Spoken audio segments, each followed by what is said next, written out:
Hey guys, today I'm going to cover every single objection that you can receive in final expense telesales. So I'm going to go over objections in the greeting and objections in the close. If you would like to navigate between the two, check in the description and you're going to see timestamp chapters where you can navigate between the different objections that I break down here. Also, in the description, I'm posting a link to a website that I have where I have boxes that pop up for all the objections that can come up, for the most part, all the objections that can come up in final expense telesales. It's only computer friendly, so when you click on the link, you have to be on a computer, not a mobile phone. As always, if you find value in this, please like, comment, drop a question, subscribe to my channel, and turn on post notifications so that you can be alerted whenever I drop new videos. So first, what I'm gonna go over are objections in the greeting. Now, when you get objections in the greeting, it's not always a real objection. You don't wanna treat it that way. In the greeting, in the beginning, any pushback that you get, all you wanna look at is as an obstacle to you getting through your presentation,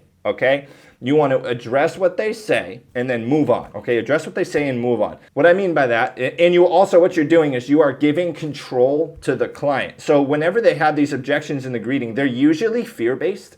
It's usually because they're scared to talk to someone new on the phone, right? We're calling them excited that they filled out a lead form, and they don't expect our call right away. So you got to understand that a lot of what they say is fear-based. Now you want to use enthusiasm in the greeting big time, which I cover in another video, to help kind of minimize these objections that you're going to get, and also an easier way to push through them. Because when you're enthusiastic about what you're talking about, it creates curiosity in the prospect. So I'm going to break each one down one by one right here. Not interested. Oh yeah, I'm not interested. This is how you reply to not interested. Hey, I completely understand. It's just my job to get you this information in the shortest amount of time possible. And you can make a decision whenever you're ready. I'd love to be a point of contact for you on this in the future. And then just keep going on with your presentation. What you're saying is you're disarming them right there. And you're saying, hey, totally cool. No worries. I'm just here to get you some information. You don't even have to make a decision today. Because they don't, right? Stop trying to sell them in the greeting. Address, just like I said, and then overcome. Next one we're going to cover is I already have insurance. I've already have it taken care of. I already did it, whatever. Now, what I found in this, so many clients lie. I've had so many clients that I've heard or I've talked to or other agents have spoken with that work with me who said that they already have insurance. And then we get to the close or we get to the fact finding. I mean, when we're actually digging into the insurance and they don't have anything. They got an application or they're like, oh yeah, I forgot the name of the company and I don't know how much I pay every month. And it's like, okay, well, you lied to me. Now you don't call them out on that, but that's why we don't ask them how much they have and who it's with and all that stuff right in the greeting, because they may be lying. And also too, I already have insurance means I don't trust you to spend more money with you. That's really what it means. Or it means like, I don't want to spend money on more insurance, because at the end of the day, people want to leave as much money as possible to their families. I don't care what anybody says. And if they don't, they're probably not a good client for life insurance, right? Like if someone could leave their kids $10,000 or $10 million, they'd probably choose the $10 million. So what we do here, when someone says, I already have insurance, I already have it taken care of, this is what you say. Hey, look, I'm glad you do. I totally understand. I promise I'm not asking you to make any changes or do anything today. I'd just love to get you some info so I can be a point of reference for you in the future and maybe make a friend along the way. And then keep going with your presentation. You just want to be super smooth with it. And you want to practice these over and over. So exactly what I said there, you want to watch that over and over and then mimic it, okay? And practice that. Practice so that when people bring that up to you on your calls, that you'll be able to handle it with them. So that's how you handle I already have it, okay? Next one we're going to go over is I am busy. I'm busy. These are the main objections in the greeting. So, you call, you're like, hey, you give your pitch and like, I'm busy. Say, hey, look, I get it. I am super busy too. I got a ton of people to call today. I'll make this really short for you, just a few minutes, because I got to get to my next thing too. And then you keep going through it. Okay, then you keep going on with your presentation. The trick is when you say these responses to objections in the greeting, that you say it and you just keep going in the presentation. And one way that you can do this is you say it and then you ask a question that has something to do with information on the lead. So someone's like, I'm real busy. Hey, I totally understand. I'm busy too. That's why it's just going to take a few minutes. I have a bunch of people to talk to today. By the way, how's it going over there in wherever town they are? They're like, oh, good. Okay, great. And then you just keep moving through your presentation. So you can ask a question and then keep in the presentation, or you can just keep going and continue with your presentation. Now, next thing I want to go over with you is I don't remember, or I never did that, right? Because if you're calling someone or you get a transfer call in and they're like, I didn't do that, I didn't request that information, I don't want life insurance, or I don't remember, I never did it. You say, hey, I completely understand. I'm so sorry that it's taken this long for us to get back to you.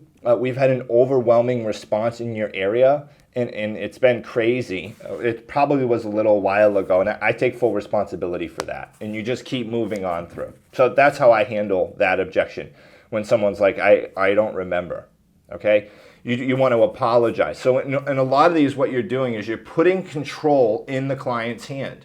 So the client is telling you that they have an issue that really isn't the issue that they're saying. You know what I mean? So in any of these, there's some underlying fear or motive behind why they're saying these things. It's totally a reaction. Like most of the time, it's just a reaction. Now, these responses aren't going to work every single time that you have someone on the phone. Now, right? So if someone's like, I already have insurance, and you're like, hey, I completely understand. I'm not asking you to make any changes to that, and I'm glad that you have it. I'm just going to get you some info on what else is out there, because I'd love to be a point of reference for you in the future. And then maybe I'll make a friend along the way, and you just keep going. So when you say that, you're addressing the underlying concerns. This person's going to try to get me to spend more money. I really think that I'm anxious about getting another plan. If I talk to this person, I'm going to give them too much of my time. So on all these responses, what we're really doing is we're handing control over to the client. At least they think we're handing control over. Okay?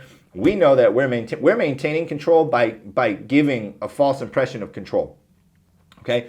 Because when people are scared, they feel like they're not in control of a situation. That's why they say these things. So when we have these responses, people are like, okay, I'm in control now. All right? So those are objections in the greeting. Those are the 4 major objections in the greeting that you're going to run into. Not interested, already have it, already took care of it, I'm busy, or I don't remember and I never did that. Those are the 4 main objections that you're going to run into the greeting. Now, in the close is what we're going to go to next. Okay? So there are many different objections that you can run into in the close, and there's a few different ways that you can handle them. You can handle them directly, right on, or what you can do is address what area of certainty needs work, okay? So I'm going to go over a few different responses for many different objections here, and then I'm going to go over, at the end, I'm going to go over one way that you can kind of handle all of them. I'm going to go over right here, I'm going to go over individual responses to each of the different objections you can get in the close. Now, there's going to be a bunch of them, so I'm going to go over them here, and just stay tuned, pay attention, and like I said, you can navigate through the different ones by looking at the description and the different timestamps, okay? So first one I'm going to go over is talk to kids, right? I got to talk to my kids about it. So there's a few different rebuttals that you can use directly when you're addressing these. Okay, one is, hey, I totally understand, and I want him or her to be involved in this decision. Now, let me ask, is he paying for it? They say yes. You want to get them on the phone right there. You want to get them on the phone, and you want them to get permission, and you want to get their account, right? And you want to get the kid to do it. If no, and look, and they're not going to want to talk to you about dying anyway. So let's get this done, make the right decision for him, and give yourself some peace of mind. You can also use that close if they're like, oh, I don't want to get him on the phone or he's busy. Hey, look, I totally get it. And you know what? He's probably not going to want to talk about you dying. There's a reason why he doesn't have something yet. So let's get this in place. You can always talk to him about it to help you pay for it. We'll set the payment ahead for whatever day works best for you, and we'll lock in this rate while it's available for you on your application. And you just move forward with it, right? A lot of times people actually have a harder time making a decision than they do paying the bill. Next one is this. I have to talk to my kids. Hey, okay, awesome. So look, Johnny's not available, so let's write it up like this then, okay? You agree to ownership of this policy and all the figures and conditions spelled out, and final acceptance is, of course, subject to his approval. So you're going to get the policy in the mail, and you and him are going to review it, okay? And you have 30 days from the day of your first payment for that review to get a full refund of your first premium. So that's what we're going to do today. What's your middle initial? And you just go right into starting the application. Then another one, okay? I understand, but I know exactly what Johnny's going to say. He's going to say, Mom, don't worry about it. I don't want to think about you dying. And because this is such an emotional subject for him that he's not going to want to think about it with you. I mean, who wants to talk to their parents about them dying, right? It's like, as a parent, it's our job to protect our kids and not rely on them to make decisions to protect themselves. So let's get them protected today for you. What's your middle initial? And you just keep pushing, okay? Next one. Does Johnny approve? Let me ask you this. I totally understand. Remember, you always agree when they give an objection. Next one. Does Johnny approve of your current situation and how much it would cost him if you died tomorrow? Most likely, they're going to say no, okay? And if they already have insurance, they're going to say, hey, if you die in 25 years, okay, or 20 years, and it costs twice as much money for a funeral as it does now, will Johnny approve of what your coverage is if you keep the policy you have now? Would he be in a better situation with more or without it? And they'll say, I mean, you want to ask it in a way so that they say, well, of course, it would be better for me to add more. You say, great, look, because if nothing changes except for the fact that Johnny's situation has improved and he's in a better financial position when you pass, he'd 100% support you in the decision, whether or not he's going to give that on face value, because he just wants to make sure that you're happy and he'll take a sacrifice. But it's your job to make sure that he's taken care of, right? So let's do this, assuming nothing changes after we apply for the program. What's your middle initial? You dive right into it. So those are 4 different responses. You're going to see those on the Rebuttal site. Those are 4 different responses that you're going to run through. And they're going to say, talk to kids. And then you get one. They're going to say, well, I still got to talk to him. Then you say it. And I still got to talk to him. Then you say it. And they still got to talk to him. So you're going to go through each one. Like, you want to have a whole arsenal of closes and just hammer away at them. Because a lot of these people, I'm telling you, a lot of these people just are so bad at making decisions that it's not even about them being able to afford it. Okay, it's about especially if this objection comes up. Okay, so next one I'm going to go over is I don't make quick decisions. I like to think things through. Okay, and this can also be worked interchangeably with a think about it clause. So hey, look, I understand. I totally get it, and I want you to make an educated decision. And it would be impossible, honestly, at this point, for any decision that you make to be rash. And let me explain why, right? Because, I mean, you were contacted a little while ago, or you filled out this request a little while ago by our representative or on our website, and you requested information on burial programs. And I'm sure you thought about it that day and way before that, because that was the first day you took action on it, right? To get the ball rolling. And you've probably thought about it since. And maybe you've talked to a couple different agents, right? Getting different quotes and getting different things. And I know you got stuff in the mail. I mean, I get stuff in the mail and they think I'm 75 and I'm almost 35, right? And look, also, we've spent almost an hour on the phone today reviewing your health history, what program you'd best qualify for, and what program best fits your needs. So look, Betty, you can't make a rash decision by saying yes now. Let's go ahead and get this program started for you today. What's your middle initial? Okay, and then you just jump right into it. Remember, tone is really important when you're handling these objections as well. Okay, you want to be happy, excited. You don't want to be serious. You want to be like a happy man type of tone. Okay, next one. Now, well, I still don't make quick decisions, Justin. I get it, but this is just like way too quick. Hey, I agree. And look, and saying yes now could never be a rash decision. Look, you've needed a program like this or more insurance for years. And at this point, not only would it not be considered rash, but doing it now is absolutely one of the only most reasonable, logical, and frankly, the only thing you and your family can afford to do in the long term. So let's get this done today for you, Betty. What's your middle initial? Okay, you want to use those. Next one, and then this, get it done and over with. Look, of course you can wait, and I don't want you to make a rash decision where like you feel like you're not doing something that's right, but we know this is right. And let's get this done today so you can put your attention on the other things in your life that are important. No one wants to think about life insurance forever. Let's get this handled today, Betty. What's your middle initial? Or however you go into your application, okay? Next one, I'm going to think about it. Okay, look, hey, Betty, completely understand. Certainly, you can wait, but let me share with you just what happens while you wait. Number one, you and your family still need this program.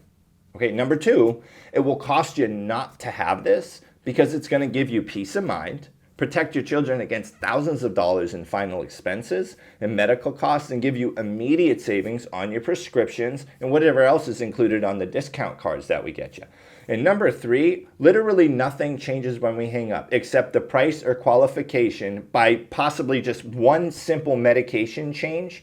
And you're still going to need to do this at some point. So let's just get this done because you have so many other important things to put your mind on, Betty, at this point in your life. Let's move forward. What's your middle initial? I still got to think about it. Betty, look, thought is instantaneous, all right? I want you to think of an elephant. Did you think of anything else other than an elephant? No, you got it, right? Thought's immediate, it's instantaneous. You've thought about insurance. And when you think about insurance, you think about it. Think about the chair you're sitting in right now or the phone in your hand. What I need you to do right now, Betty, we need to make a decision. We don't need to think about it. We need to make a decision. So let's get this done for you. Move forward to the close. I still got to think about it. Great. So would 2 or 3 days or 2 or 3 weeks be enough time to think about it? Okay. Look, the truth is, either way, you'll face these 3 questions. One, does this program get you what you want and what your beneficiary needs? Okay, get an answer when they say that. Can you afford it? Get an answer. And am I someone that you feel like you'd like to do business with and will be there for your family when you pass? And our company, based on our 43-year-old reputation, it's our company. If yes, and if she says yes to all those 3, look, then this is the absolute most reasonable decision that you can make. What's your middle initial? Let's start with the application, okay? Another one. Hey, look, great. Think about it. I want you to think about it. And is 2 or 3 weeks enough time or like a month? Oh, yeah, that's plenty of time. Okay, awesome. So let's do this then. Let's apply. Let's push your first payment out for 3 weeks or 30 days or whatever it is that they say. Let's push your first payment out for that amount of time. You're going to get the policy beforehand. From the day that you make that payment, you'll have 30 days to review it and make a final decision. And look, if you find someone if you find a program that's like insanely different or whatever, then I don't expect you to keep this one, but you got to get the ball rolling on this. And I'm looking at a bunch of different companies for you here today. This is your no-brainer, absolute best option in your state. So let's get this started, and I'll follow up with you to make sure that if you want to make any changes to your policy or cancel or refund the first premium, then we will make that happen for you. What's your middle initial? And go right in. Next one, I still got to think about it. Hey, I understand, but I understand you need to think about it, but I also understand what you can think about too is that this policy saves Johnny from a serious financial obligation. Your family needs it, and sooner or later, you're going to do it anyway. So let's get it done now because you're only delaying the inevitable here. Betty, what's your middle initial? Okay, I still got to think about it. Hey, I understand. Most people need time to make a decision. I'm actually one of those people. So let me ask you this. On a scale of 1 to 10, where 10 being you're absolute certain, ready to go, let's go, I want it right now, and 1 being you wouldn't take it no matter what, even if it was free, where do you stand? Get an answer, okay? And then ask, what would it take to make this a 10? And then handle that. Try to figure that out. Next one, look, I understand. You want to add some time to this. And as a consumer myself, I do the exact same thing, okay? And I was in that position. I found there were usually a couple of things that I kind of had on my mind that were concerning to me. The first is this the right program for me? Is this the right product for me? Am I buying the right thing? Is this a good fit for me and my lifestyle? Number 2, maybe the cost. There's something in the terms or the details of it that I was like, hey, maybe this isn't a good fit or I can't afford it. And also, do I trust the person that I'm working with? Do I like the person that I'm working with? Or there was something else. So which of those do you feel like it is for you? Okay, that's think about it. Okay, next one that we're going with is budget issues. Okay, now budget issues. If someone's like complaining about less than $40 a month, I would move on. Okay, but a lot of our clients are on fixed incomes and they get very insecure about finances. So hey, I understand, and most people I speak with that are your age feel the exact same way about the price of life insurance. Hold on, forget that one. Look, I totally understand, and you can probably say that about your electric bill, any other insurances that you have, the prices of eggs, the price of milk, the cost of shoes, just about everything else you spend money on. They're all too much. And they're all more than you want, but you still do them. Let's move forward with this. This is equally as important as that. What's your middle initial? Hey, look, it's still a financial issue. Hey, I get it. I understand this is more than you'd like, but I also understand that this decision will have plenty of company at home and won't be by itself. Well, what do you mean? Well, I mean, this won't be the first time you make a decision that's a little bit over your budget. So let's move over for this for Johnny's sake and then keep going, okay? Next. Okay, I get it. So assuming that you can do this and afford your food, rent, electricity, medical, entertainment, credit cards, all other things, and still afford this comfortably, then you do it, right? Yes, good. Work through their budget, figure out what they can manage every month, okay? Next one. Sir, 90% of the people I speak with are already over budget. Just because you've made some other tough commitments in the past doesn't mean you shouldn't penalize yourself or your family today for getting something you need, they need. It makes sense in that you're going to get at some point. So let's get this handled today for you. What's your middle initial? Keep moving forward. Okay, those are budget issues. Next one is talk to spouse. Talk to spouse, you should be flushing out in the greeting, okay? I mean the fact finding, sorry. Talk to spouse, you should be fleshing out in the fact finding. If they're married, then you want to say, hey, does this person need to be there, okay? So this is the spouse stall clause right here. Hey, I understand, but what if she says no? You're still going to do it anyway? Yeah? Okay, cool. So let's do it. That's it. They say, and if they're like, well, I'm not doing it, then you can't move forward without the spouse. You always want to try to get the spouse on the phone at that point. Because talk to the spouse is usually kind of BS, because there's no way that they haven't talked to their spouse about this at some point. So next, I agree, and you should talk to your spouse. But look, if your wife or husband is anything like mine, she never tells me no when it's something that I should do and that can help us. And when it's something that helps our family, our situation, they never say no. So let's move forward with this, and I'm assuming that they're okay with it afterwards. Next. Hey, look, Ms. Jones, it's better to ask for forgiveness than permission, and you know this is the right decision for your family. So let's move forward with this. What's your middle initial? Okay? Next, hey, I understand, and if your spouse is anything like mine, and hey, I understand, and if you talk to your spouse as much as my spouse and I talk, you've already spoken about it, you guys know you need it, and it's just kind of been sitting there under the rug. So let's get this handled today, and we can figure out the terms and details after, once your final approval is made, okay?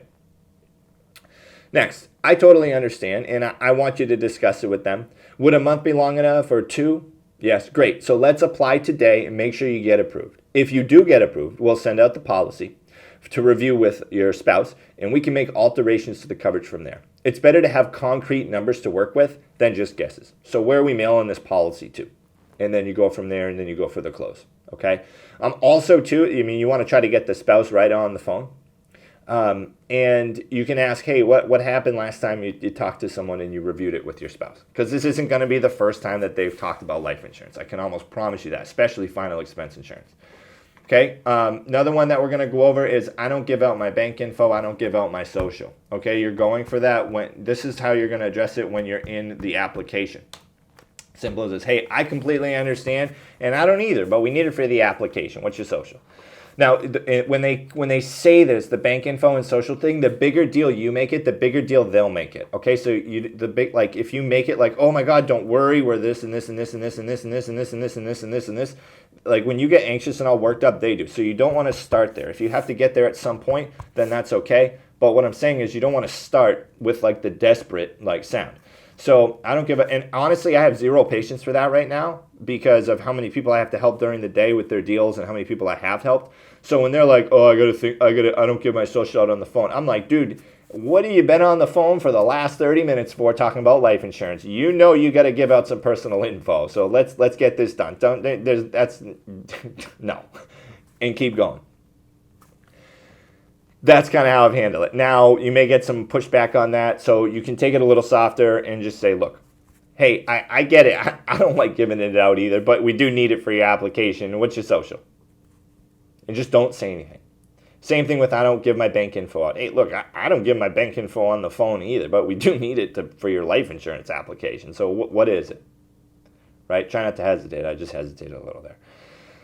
So when they give those, and then also too, when they say they don't give their banker their social, it's usually a trust thing. So what you can do, you can try to three-way the insurance carrier on the line. They can verify you're an agent. You can send someone a brochure. You should have already sent them your credentials or texted them while you're in the presentation.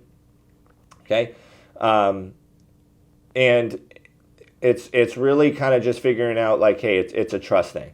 So another thing too, I don't give up my social. Hey, look, I get it, but they have to match up the death certificate with the social security number of the person who is insured. That's all they need it for. Also, they do have to check your prescription and health information as well too to make sure you qualify for this program. There's no other way for them to check to make sure that your health is okay. So we need your social, man. That's the end. That's really all it's for. I don't give my bank info out. Hey, I completely understand, and I don't give my bank info out either on the phone to strangers. I feel like we've talked for a while now, and I know that there's a lot of people out there who do bad things to people on the phone with their personal information, but I hope you can trust me that I'm not one of them. And life insurance companies have some of the most secure personal information databases in the entire world. I mean, you never hear of a life insurance company getting hacked. They are there for their policyholders and their consumers. So look, if all I need you to do is give me 5% of your trust, I'll earn the other 95%. Let's move forward. Okay, that's a good one. All I need is 5% of your trust to earn the other 95%. Okay, I'm a veteran. Okay, the VA only gives people a few $100 when they die. So that is a terrible objection because I work with veterans and the VA insurance is kind of crappy. So when they say that I'm a veteran, right, the VA max that they're going to get is like $1,500 if they die in a VA hospital, which they try to kick them out before they die, and if they're not buried in a cemetery. Now they do get a plot, but there's so many other costs that are going to have to be handled. Okay, and most of them know that. All right, you're going to find that in the rebuttals sheet that I have. So the last way that you can handle just about any objection is called a loop. Okay, Jordan Belfort talks about it a lot. All you're really doing is anytime they give any pushback whatsoever in the close, you say, hey, look, I totally get it. I hear what you're saying, but let me ask you this. Do you like the idea of this program? Do you like the idea of life insurance for Johnny? And if they say no, they don't like the idea, then there's nothing you can do. Hang up, move on. Okay? And what if they say yes, you say exactly, it's an amazing program. And then you go and you present a couple more features of the insurance. You explain how good it is that it's a whole life or has terminal illness, or explain how beneficial cash value can be, or how the payment will never change. And you explain just two features, a little bit more detail on how it can help them. And then you say, it's a great program, right? And they say, yes. You say, exactly. And then you say, if I was your beneficiary recommending for you to get this, you'd probably be more apt to want to figure it out right now and get it handled because it's important to you and them, right? And they're going to say, yes. You say, exactly. Now that I can understand. You don't know me and I don't have a track record with you, so let me explain myself here and introduce myself. Give them a little heartstring story about who you are, what you stand for, your morals, your values, your ethics, and that you're there for them and that you want to help them and their family every step of the way, and that's what you pride your business on. And then ask them to go for the lowest amount of insurance that you quoted. Okay, why don't we start with this? We can always increase in the future and add another policy. So let's get this handled today. Okay, that's also in the description as well. Please, guys, subscribe to my channel. I hope you enjoyed this content, this final expense objections masterclass for telesales. Let's close some deals.